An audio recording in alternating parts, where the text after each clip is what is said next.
Jalen, can the 76ers steal one, as Adrian Wojnarowski was mentioning, without Joel Embiid? They're not going to be able to do it. No way. And here's the thing. All eyes for me are on James Harden. And for anybody that's ever been traded, you know what I'm about to talk about.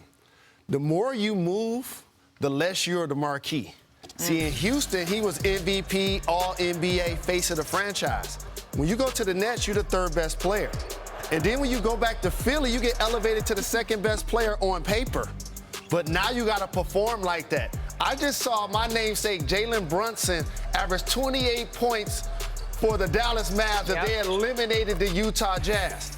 I expect James Harden to be giving me that type of productivity. And last but certainly not least, is he going to age gracefully and become a classic car like Chris Paul?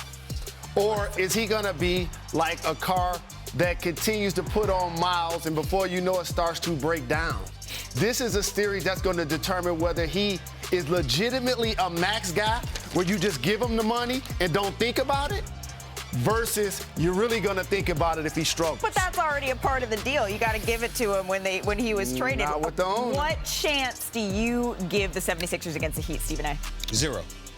Okay. Sure. Let's just get this out of the way. I mean, I want to applaud my brother Jalen Rose because to be here on national television and promoting the game, you want to give suspense and you want to make sure that you give the impression that there's a chance. Wilbon, Jalen Rose, ain't no chance. Ain't no chance. Ain't no way in hell the Miami Heat are losing to the Philadelphia 76ers in South Beach. It's just not going to happen, okay? Because without Embiid, you're not winning. And this is what it comes down to. When Joel Embiid will win, he'll be back for Game 3. I'm talking specifically Games 1 and 2. Do I have Miami winning this series? Yes, even with Embiid in the lineup. But, of course, Philly has a chance. I'm talking specifically in terms of Games 1 and 2, there's no chance. Now, Doc Rivers has already made it clear.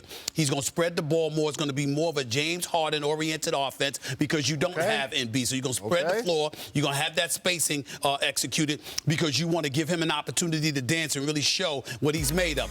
I don't believe James Harden is finished. I think that James Harden could still ball. It's just that I don't believe he's what he was in Houston. And we're talking about a Miami Heat team that is deep, that is athletic. They've got some greyhounds. They've got some experienced veterans. They were a top 5 defense in the National Basketball Association.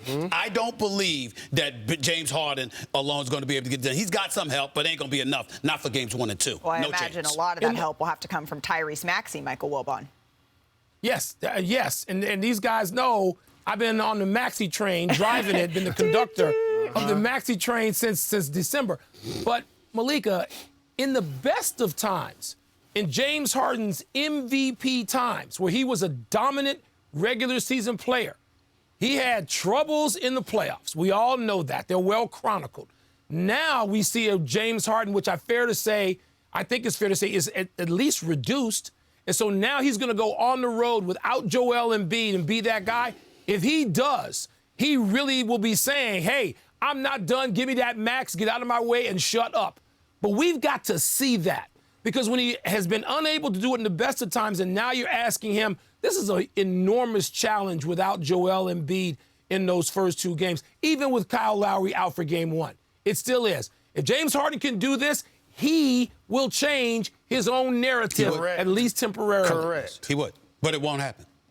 He would, I agree but he with you, would, Steve. but I'm it won't with you happen. guys. Okay, let's be very clear. It's not going to happen. I mean, Right. it could happen. Okay. I'm just saying. Malika, Jalen, proud of y'all. Thanks for watching ESPN on YouTube. For live streaming sports and premium content, subscribe to ESPN+.